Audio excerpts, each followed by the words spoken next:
మీ అందరినీ ఆహ్వానిస్తున్నాను. మీ అందరికీ నా యొక్క వందనాలు చెల్లిస్తున్నాను. ఈరోజు మనం ధ్యానించబోయే వాక్యములు ఏంటంటే, ప్రకటన గ్రంథములో ఉన్నటువంటి 7 సంఘాలలో ఒక సంఘము లవోదికీయ సంఘము, 7వ సంఘము. ఆ 7వ సంఘములో ఉన్నటువంటి మర్మాలు, రహస్యాలు ఏటి అన్నది ఈరోజు మనము ధ్యానించబోతున్నామన్నమాట. అంత్య దినములలో జీవిస్తున్నటువంటి మనము దేవుని యొక్క పరిశుద్ధతను పాటించాలి అని చెప్పి అక్కడ రాయబడి ఉన్నది. దాని గురించి మనము తెలుసుకోవటం ఎంతో అవసరమైనది, మనకెంతో ముఖ్యమైన కార్యం అది. కాబట్టి దాని గురించి ఇప్పుడు మనం ధ్యానించటం మునుపు ఒక ప్రార్థన చేసుకుందాం. పరలోకములో ఉన్న మా ప్రేమ కలిగిన తండ్రి, మీ కుమారుడైన యేసుక్రీస్తు నామములో నీ పాదాలకి స్తోత్రం, వందనాలు, కృతజ్ఞతలు చెల్లిస్తున్నాము తండ్రి. మా మధ్య నుండి నడిపించే పరిశుద్ధాత్ముడా, నీకు స్తోత్రం, వందనాలు, కృతజ్ఞతలు. వినే ప్రతి ఒక్కరు కూడా మారు మనసు పొంది రక్షించబడుటకు, రహస్యములను తెలుసుకొనుటకు కృప చెయ్యు, నడిపించు. వినే ప్రతి ఒక్కరి మీద నీ ఆత్మ అగ్నిని కుమ్మరించి రక్షించమని యేసు నామములో దీనముతో వేడుకుంటున్నాను తండ్రి. ఆమేన్, ఆమేన్. ప్రకటన గ్రంథం 3వ అధ్యాయం 16వ వాక్యం. నీవు వెచ్చగానైనను చల్లగానైనను ఉండక నులివెచ్చగా ఉన్నావు గనుక నేను నిన్ను నా నోట నుండి ఉమ్మివేయునుద్దేశించున్నాను అని చెప్పి మనం ఇక్కడ చూస్తున్నాము. అంటే దేవుడు అంటున్నాడు ఇక్కడ, నువ్వు వెచ్చగా లేవు అని అంటున్నాడు అన్నమాట. వెచ్చగా లేనందువల్ల, చల్లగా లేనందువల్ల నేను నిన్ను ఉమ్మివేతును.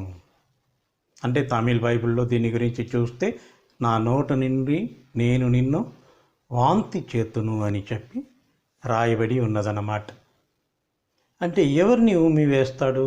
దేవునికి ఐక్యత లేని వారిని, దేవుని దగ్గర లేని వారిని, దేవునిలో లేని వారిని, దేవుని యొక్క కట్టడలను కైగొనని వారిని, న్యాయ నియమములు నీతిని పాటించని వారిని దేవుడు అట్టి వారిని చూచి ఉమ్మివేతును అంటున్నాడు. అంటే చెయ్యి విడువబడేవారు, అట్టి వారిని చూచి దేవుడు ఈ విధంగా ఉమ్మివేతును అంటున్నాడు అన్నమాట.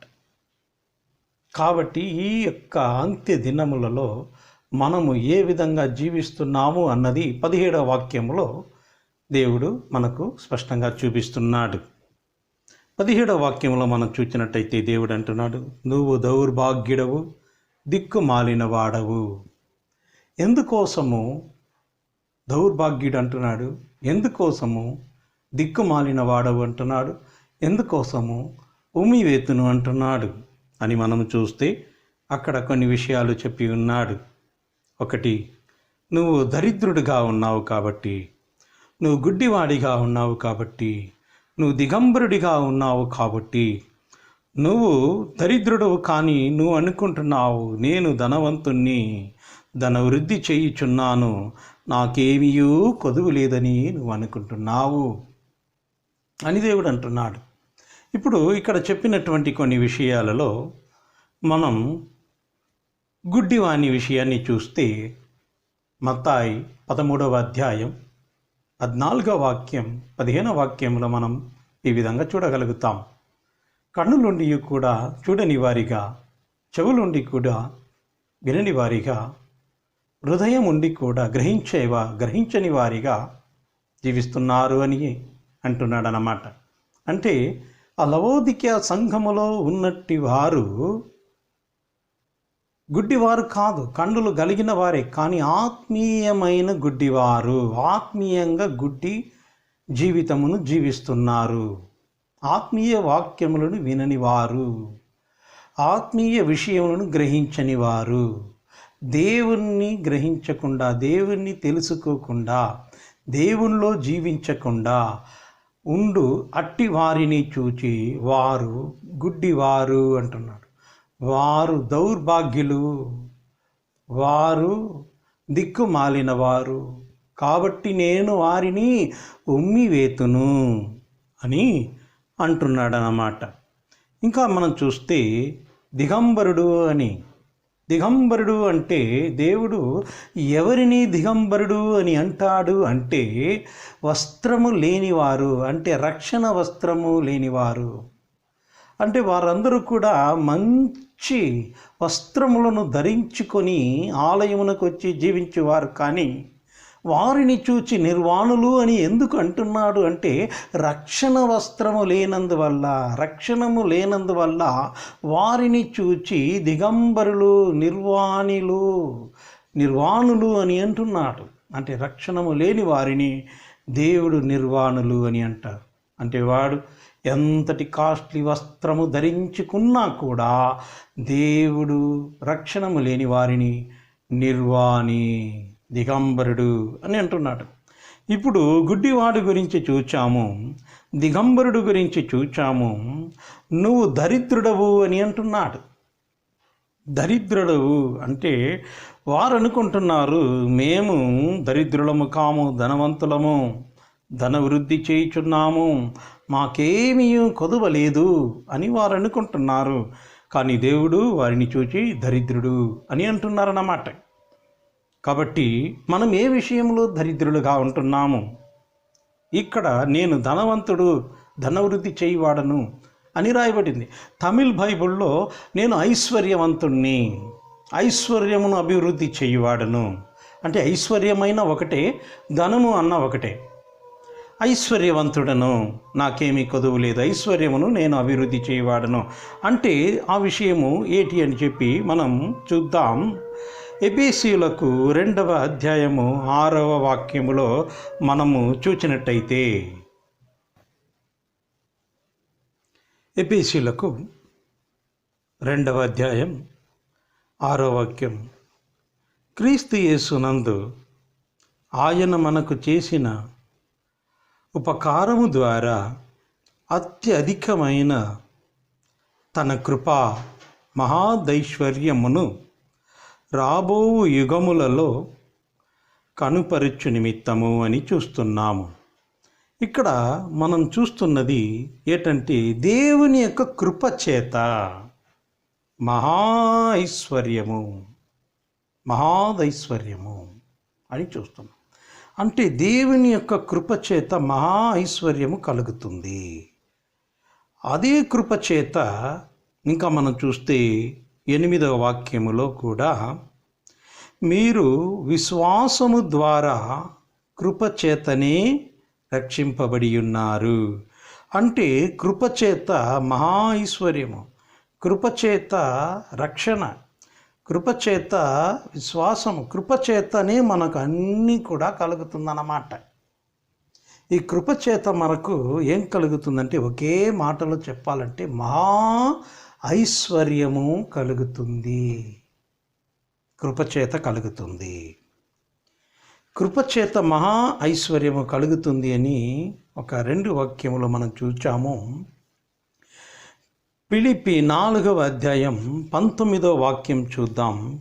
ఫిలిప్పీ 4:19, కాగా దేవుడు తన ఐశ్వర్యము చొప్పున క్రీస్తు యేసునందు మహిమలో మీ ప్రతి అవసరమును తీర్చును అని చెప్పి ఇక్కడ వ్రాయబడి ఉన్నది. అంటే ప్రతి అవసరము అనేది మన యొక్క లోకానుసారమైనటువంటి అవసరతలనే కాకుండా మరి ఆత్మీయ అవసరములను కూడా ఇందులో మర్మంగా రాయబడి ఉన్నదన్నమాట. అదేంటంటే మహిమ ఐశ్వర్యము, కృపలో మహా ఐశ్వర్యము, మహిమలో ఐశ్వర్యము అని చెప్పి మనము చూస్తున్నాము. ఇంకా ఈ ఐశ్వర్యము గురించి మనము 2 కొరింథీయులకు 9:8 చూద్దాం.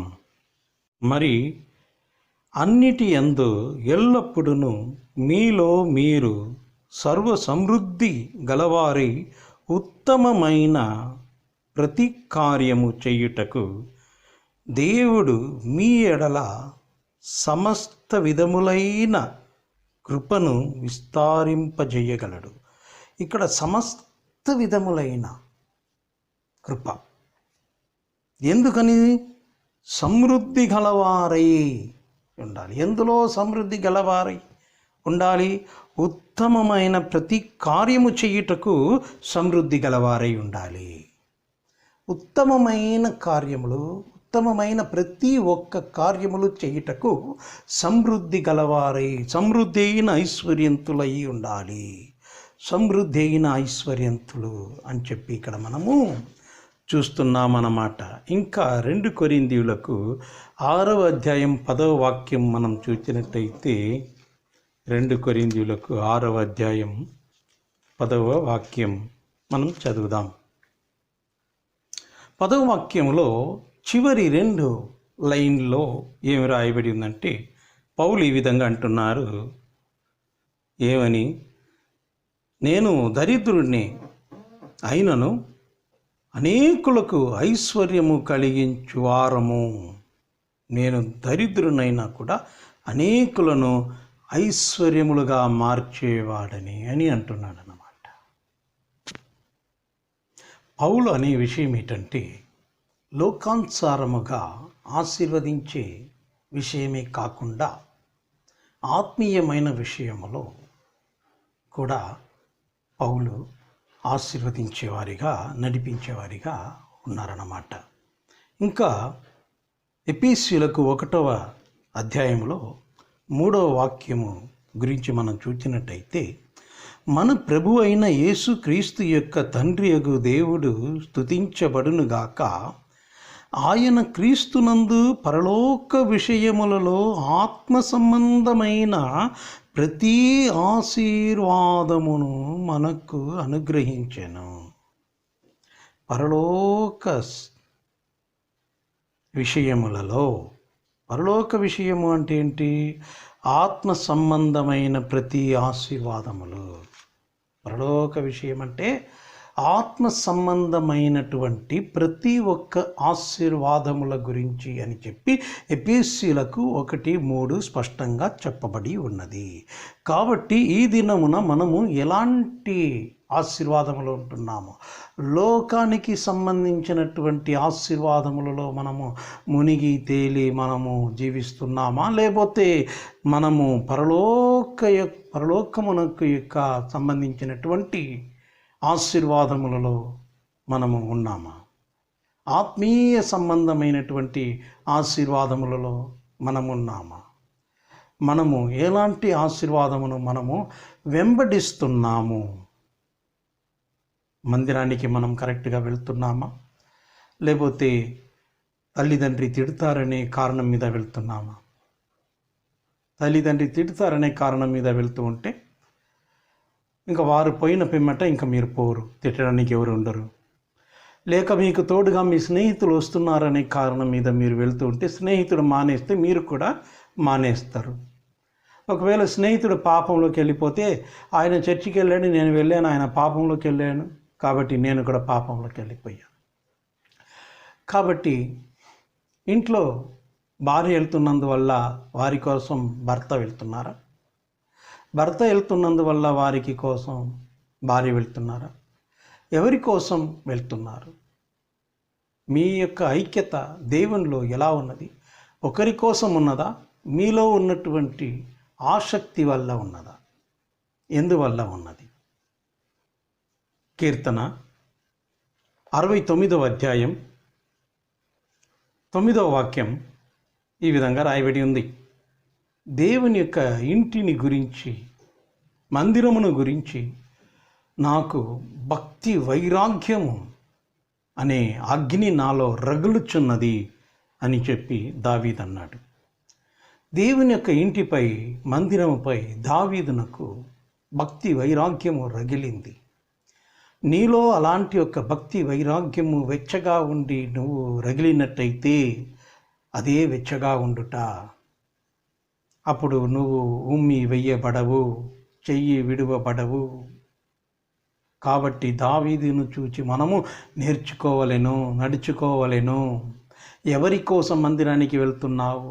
నీ యొక్క హృదయ ప్రేరేపణ దేవుని కోసము, నీ యొక్క ఆసక్తితో, నీ యొక్క వెచ్చదనముతో, నీ యొక్క అగ్నితో, నీ యొక్క ఆసక్తితో నువ్వు వెళ్తున్నావా?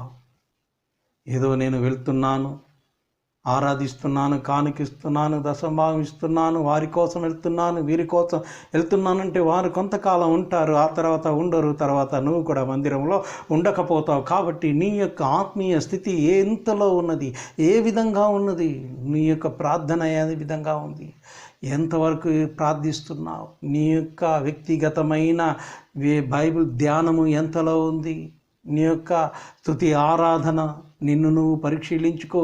నువ్వు దేవునిలో ఎంత శాతము దగ్గరై ఉన్నావు, ఐక్యమై ఉన్నావు, నువ్వు పరలోకానికి ఎత్తబడుటకు అర్హుడవేనా, నువ్వు ఆత్మీయమైనటువంటి ఐశ్వర్యవంతుడేనా, లోకానికి సంబంధమైనటువంటి ధనవంతుడా, లోకానికి సంబంధమైనటువంటి ఐశ్వర్యవంతుడా, పరలోకానికి ఆత్మీయ సంబంధమైనటువంటి ఐశ్వర్యవంతుడా, నీకై నువ్వు పరిశీలించుకో. కీర్తన 23వ అధ్యాయం అంటుంది, యెహోవా నాకు కాపరి, కాబట్టి నాకేమీ కొదువు లేదు అని రాయబడి ఉన్నది. ఆయన పచ్చైన గడ్డి ఉన్న చేట అక్కడ నన్ను నడిపిస్తాడు, పరుండ నీటి వద్ద నన్ను నడిపిస్తాడు అని ఈ యొక్క వాక్యము గురించి అందరూ బోధిస్తూ ఉంటారు. అంటే దీని యొక్క అర్థము, ఇందులో ఉన్న మర్మము ఈరోజు మనం కొద్దిగా ధ్యానించుదాం. అందరూ కూడా లోకానుసారమైనటువంటి ఆశీర్వాదముల గురించి బోధిస్తూ ఉంటారు. అది ఏమాత్రము తప్పు కాదు, అది 100కి 100 సత్యమైన బోధనే. అయినను ఇందులో ఉన్నటువంటి దాగి ఉన్నటువంటి మర్మము ఏంటంటే, ఆ గొర్రెలము మనమే, ఆ కాపరి దేవుడు, ఆ దేవుడు మనకు కాపరిగా ఉన్నప్పుడు, మనము ఆయనలో ఉన్నప్పుడు మనకు ఆత్మీయ సంబంధమైన ఏ ఆశీర్వాదములు కొదువు ఉండదు. ఆ గడ్డి అనే వాక్యములు మనకు సమృద్ధిగా ఉంటుంది, ఆ నీళ్లు అనే పరిశుద్ధాత్మ మనకు సమృద్ధిగా ఉంటుంది. అప్పుడు గాఢాంధర లోయలో మనము నడిచినను ఎలాంటి ప్రమాదమునకు కూడా మనము భయపడనవసరం లేదు. ఎందుకంటే మనలో సమృద్ధిగా నిండి ఉన్నదేటి వాక్యము, సమృద్ధిగా నిండి ఉన్నదేటి పరిశుద్ధాత్మ, సమృద్ధిగా నిండి ఉన్నదేటి దేవుని యొక్క ఆత్మచేత మనం అభిషేకించబడుతున్నాము. అతని యొక్క నూనె మన తల మీద పోసి అభిషేకిస్తున్నాడు అని చెప్పి రాయబడి ఉన్నది. ఆ అభిషేకం మనం పొందినప్పుడు శక్తివంతమైన, సాక్షివంతమైన, పరిశుద్ధవంతమైన జీవితము మనము జీవించగలుగుతాము. అప్పుడు సాతాను యొక్క క్రియలకు, గాఢాంతరపు లోయలకు, దేనికి కూడా మనము వెనక్కి తిరిగి చూడము, లోయలో పడిపోము, భయపడిపోము. దేవుడు మనకు కాపరిగా తోడుగా ఉండి వాక్యములలో, ఆత్మలో మనను నడిపిస్తూ ఉంటాడు. కాబట్టి అందులో ఉన్న ఒక మర్మం ఏంటంటే, అది ఆత్మీయ ఆశీర్వాదము అని చెప్పి మనము చూడగలుగుతున్నామన్నమాట. 18వ వాక్యానికి మనం వచ్చినప్పుడు, నీవు ధనవృద్ధి చేసుకొనున్నట్లు అగ్నిలో పుటము వేయబడిన బంగారమును, ధనమును వృద్ధి చేసుకొనుటకు, ఐశ్వర్యమును వృద్ధి చేసుకొనుటకు బంగారము అగ్నిలో వేయాలి. అంటే అర్థము, మనము ఆత్మీయ ఆశీర్వాదములో వృద్ధి చేసుకొనుటకు, ఆత్మీయమైనటువంటి ఆశీర్వాదములో మీరు వృద్ధి పొందాలి అంటే బంగారము అగ్నిలో వేయబడి, పుటము వేయబడి, అది ఏ విధంగా పరిశుద్ధముగా మెరుస్తుందో ఆ విధంగా దేవుడు మనలను తాను ఎవరినైతే ప్రేమిస్తున్నాడో వారిని ఆ అగ్నిలో పుటము వేసి బంగారము వలె మెరిపించి సమృద్ధి అయిన ఆశీర్వాదములను పొందుకున్నటకు దేవుడు కృప చేస్తున్నాడు అని చెప్పి ఇక్కడ రాయబడి ఉన్నది. ఇంకా చూస్తే వస్త్రములు అంటే రక్షణ వస్త్రము, దృష్టి కలుగునట్లు నీకు కన్నులకు కాటుకను నా యొద్ద కొనమని నీకు నేను బుద్ధి చెప్పుచున్నాను. అంటే నీ యొక్క ఆత్మీయ కన్నులు తెరవబడాలి, సత్యమును గ్రహించాలి. దీనికి కావలసినది రక్షణ వస్త్రమును నా దగ్గర నువ్వు తీసుకో అని చెప్పి ఇక్కడ మనము స్పష్టంగా చూడగలుగుతున్నామన్నమాట. ఇంకా ఈ యొక్క 19వ వాక్యానికి వచ్చినప్పుడు, నేను ప్రేమించి వారందరినీ గర్దించి శిక్షిస్తాను, కాబట్టి జాగ్రత్తగా ఉండి మారు మనసు పొందు అని అంటున్నాడు అన్నమాట. అంటే దేవుడు ఎవరినైతే ప్రేమిస్తున్నాడో వారిని ఏం చేస్తున్నాడో ముందుగా గర్దిస్తున్నాడు. ఆ యొక్క గర్జనకు మనము వినిపించకపోతే, లోబడకపోతే, మారు మనసు పొందకపోతే ఆ తర్వాత కలిగేది శిక్ష అని చూస్తున్నాము. కాబట్టి జాగ్రత్తగా ఉండి మారు మనసు పొందు అని చెప్పి 19వ వాక్యంలో అంటున్నాడనమాట. 20వ వాక్యమునకు వచ్చినప్పుడు ఏమంటున్నాడు? ఇదిగో నేను తలుపు నొద్ద నిలుచుండి తట్టుచున్నాను, ఎవడైనను నా స్వరము విని తలుపు తీసిన ఎడల నేను అతని యొద్దకు వచ్చి అతనితో, నేను నాతో కూడా అతడును భోజనము చేయుదుము అని అంటున్నాడనమాట. అంటే ఈ భోజనము చేయుట అంటే పరలోక రాజ్యములో దేవుని యొక్క రాకడ సమయంలో మనని రహస్య రాకడలో దేవుడు ఎత్తబడినప్పుడు మత్తాయి 22వ అధ్యాయం 1 నుంచి 4 దాకా మనము చదివినట్లయితే రాజకుమారుడికి పెళ్లి జరుగుతుంది. ఆ యొక్క పెళ్ళికి అందరూ కూడా పిలువబడుతున్నారు. 4వ వాక్యములో మత్తాయి 22:4 4వ వాక్యములో అక్కడ విందు భోజనము సిద్ధపరచబడి ఉన్నది అని చెప్పి చూస్తున్నాము. అదే ఇక్కడ కూడా చూస్తున్నాము. ఈ యొక్క దేవునికి హృదయంలో చోటిచ్చిన వారు పరలోక రాజ్యములో ఆయనతో కూడా ఈ యొక్క విందు భోజనము భుజించెదరు అని చెప్పి ఇక్కడ మనము చూడగలుగుతున్నామన్నమాట. అదే కాకుండా ఇక్కడ మత్తాయి 24వ అధ్యాయము 33వ వాక్యము మనము గమనించాలి. ఏమంటున్నాడు? నేను తలుపు వద్ద నిలబడి తలుపును తట్టుచున్నాను, నా స్వరమును విని ఒకడు తలుపు తెరిచినట్టయితే అని అక్కడ చూసాము. అదే వాక్యాన్ని మనం ఇక్కడ కూడా చూస్తాము. ఆ తలుపు దగ్గర వచ్చి తడుతున్నాడు అంటే దాని అర్థం ఏంటి? ఆ ప్రకారమే మీరు సంగతులన్నీ జరుగుట చూచునప్పుడు ఆయన సమీపమాయెను, ద్వారము దగ్గరనే ఉన్నాడని తెలుసుకొనుడి. సమీపమాయను, ద్వారము దగ్గర ఉన్నాడు అంటే ద్వారము దగ్గర వచ్చి నిలబడి తట్టుచున్నాడు అంటే అర్థం ఏంటి? దేవుని యొక్క రాకడ సమీపమైనది. దేవుని యొక్క రాకడ అంత్య దినములలో ఉన్నది. ద్వారము అంటే అంత్య దినము. అంత్య దినములో ఉండి తట్టుచున్నాను, అంత్య దినములో ఉండి కోరుచున్నాను, నీ యొక్క హృదయములో నాకు స్థానం ఇవ్వు, నీ యొక్క హృదయములో నాకు మారు మనసు కలుగు, నీ యొక్క హృదయములో ఉన్న పాప కార్యములు అన్నిటినీ తొలగించు. నీ యొక్క హృదయములో నీవు ఎవరి కోసం జీవిస్తున్నావు? లోకానుసారముగా జీవిస్తున్నావా? నా కోసము జీవిస్తున్నావా? 2 యజమానుల కోసం జీవిస్తున్నావా అని చెప్పి దేవుడు తన యొక్క రక్షణ నీకు ఇవ్వడాని కోసం నీ హృదయములో చోటు కోరుచున్నాడు. తలుపు వద్ద నిలబడి తలుపు తట్టుచున్నాడు అంటే అంత్య దినములలో అడుగుచున్నాడు అని అర్థం.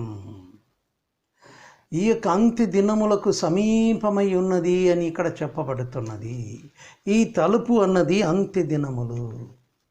మనము జీవిస్తున్నది అంత్య దినములు అని ప్రారంభములోనే చెప్పాను. ఇప్పుడు అంత్య దినములలో జీవిస్తున్నటువంటి మనము ఏ విధమైన జీవితము జీవిస్తున్నామో, ఒకవేళ దేవుడు ఇప్పుడు వచ్చినట్టయితే మనము పరలోక రాజ్యానికి ఎత్తబడుటకు మనము అర్హతలము కలిగి ఉన్నామా? ఎలాంటి అర్హతలు మనకున్నవి? మనల్ని మనం పరిశీలించుకొనవలెనై ఉన్నది.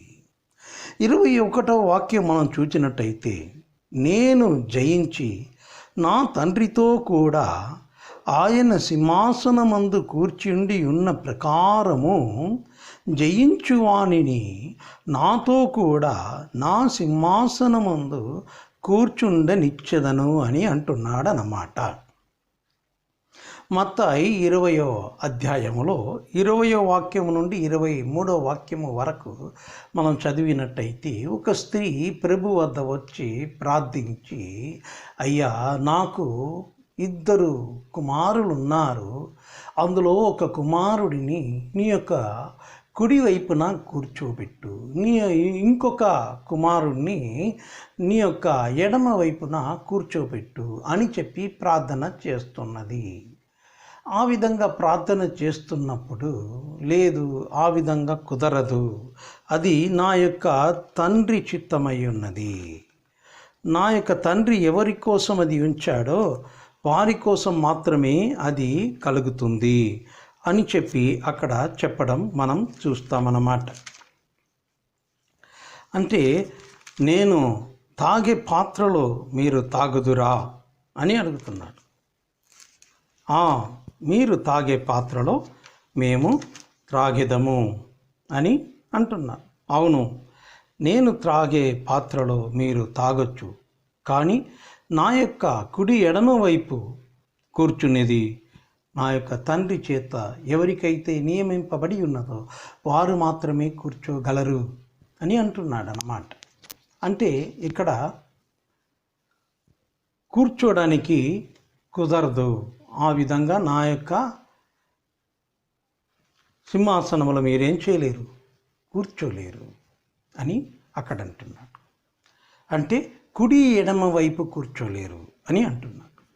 మరి ఇక్కడ ప్రకటన 3వ అధ్యాయం 21వ వాక్యము, నేను జయించి నా తండ్రితో కూడా ఆయన సింహాసనమందు కూర్చుండి ఉన్న ప్రకారము జయించువాణ్ణి నాతో కూడా నా సింహాసనమునందు కూర్చుండనిచ్చెదను అని అంటున్నాడు. ఎఫెసీయులకు 2:7 కూడా అదే విధంగా రాయబడి ఉందన్నమాట. ఎఫెసీయులకు 2:7వ వాక్యం చదువుదాం. క్రీస్తు యేసునందు మనలను ఆయనతో కూడా లేపి పరలోకమందు ఆయనతో కూడా కూర్చుండబెట్టెను. ఇక్కడ 2 చోట మనం చూచాము, ఆయనతో కూడా మనల్ని పెడుతున్నాడు అని చెప్పి చూస్తున్నాం. మరి అక్కడ ఆ స్త్రీకి చెప్పాడు ఏమని, అది నా యొక్క తండ్రి చేత నియమింపబడిన వారికి మాత్రమే ఆ విధంగా కూర్చోడానికి అవుతుంది, అందరూ ఆ విధంగా కూర్చోలేరు, కుడి ఎడమ వైపు అందరికీ కూర్చోడానికి వీలు కాదు అని అంటున్నారన్నమాట. అంటే ఈ యొక్క వాక్య రహస్యము ఏటి అని మనము చూచినట్టయితే, ఈ కుడి ఎడమ ఎవరు కూర్చుంటారు అంటే, ఈ యొక్క ప్రకటన 6వ అధ్యాయము 9వ వాక్యము చెబుతుంది, ఈ దేవుని కోసము రక్తసాక్షులుగా మరణించిన వారు వారి యొక్క ఆత్మలు పరలోక రాజ్యములో బలిపీఠము కింద ఉంది మొరపెట్టుచున్నది అని చెప్పి మనం అక్కడ చూస్తున్నాం అన్నమాట. అంటే ఎవరైతే దేవుని కోసము ఈ విధంగా రక్తసాక్షులుగా దేవుని ఎవరైతే నియమించి ఉన్నాడో వారికి మాత్రము ఈ యొక్క కుడి ఎడమ వైపు చోటు ఉంటుందన్నమాట.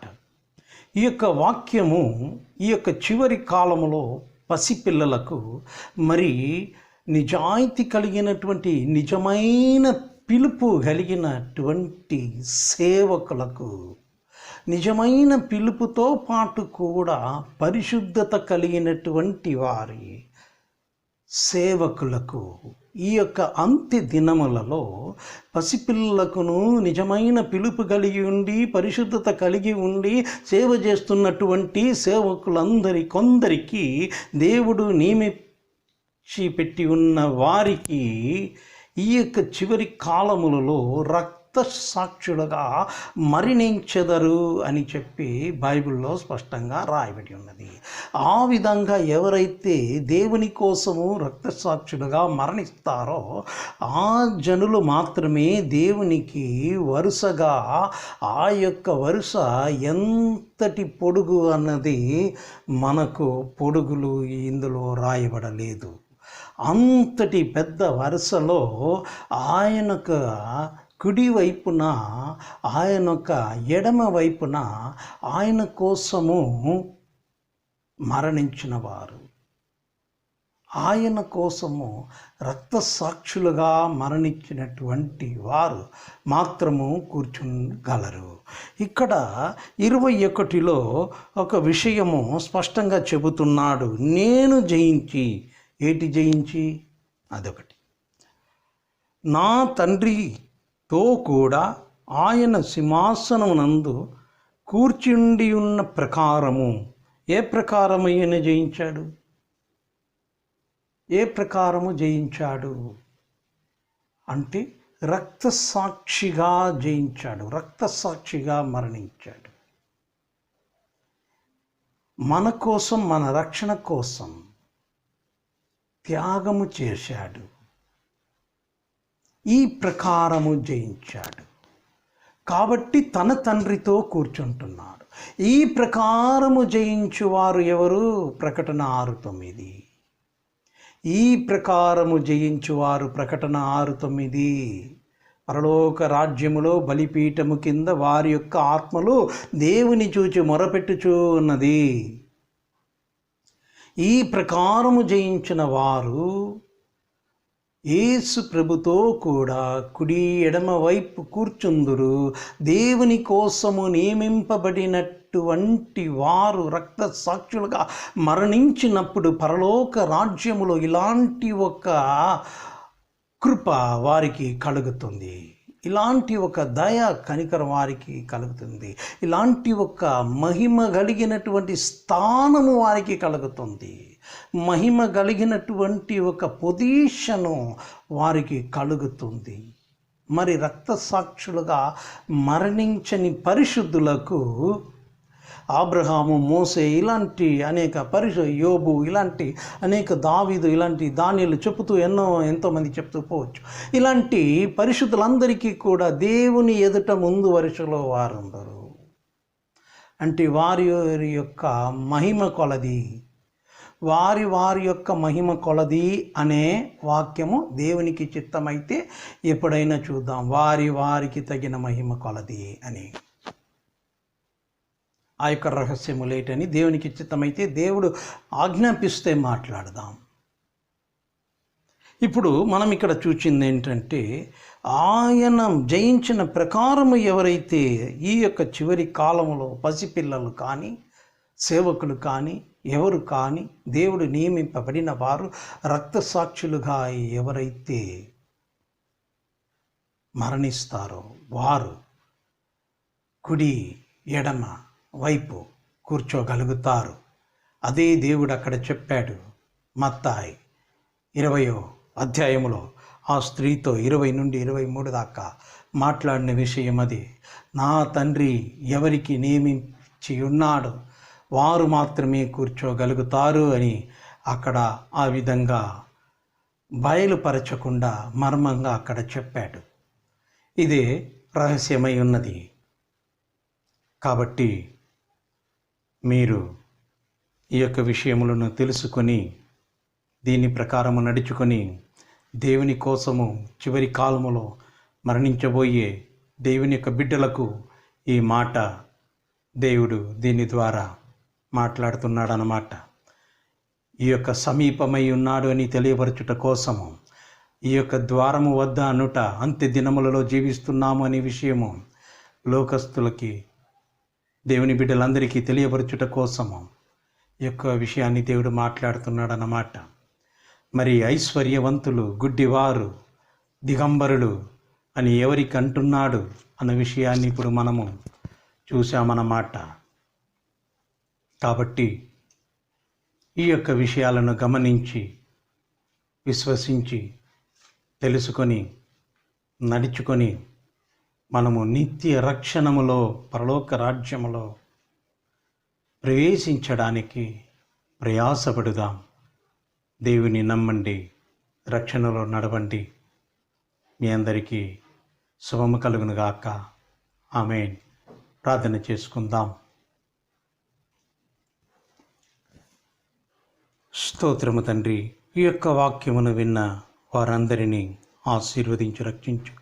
వాక్యం విన్న ప్రతి ఒక్కరు కూడా నీ యొక్క మర్మ రహస్యములను తెలుసుకొని వాటి ప్రకారము నడుచుకొని నీకు పరిశుద్ధముగా జీవించి నీ యొక్క రక్షణ పొందుకోవడానికి, మారు మనసు పొందుకోవడానికి కృప చేయి. వినే ప్రతి ఒక్కరూ నీ యొక్క ఆత్మ అగ్ని పొందుకోవడానికి, అభిషేకము పొందుకోవడానికి కృప చేయి. ప్రతి ఒక్కరిని రక్షించు, ఆశీర్వదించి నడిపించు. యేసు నామములో దీనముతో వేడుకుంటున్నాను తండ్రి. ఆమేన్. ఆమేన్. మీ అందరికీ వందనాలు. రైతులు.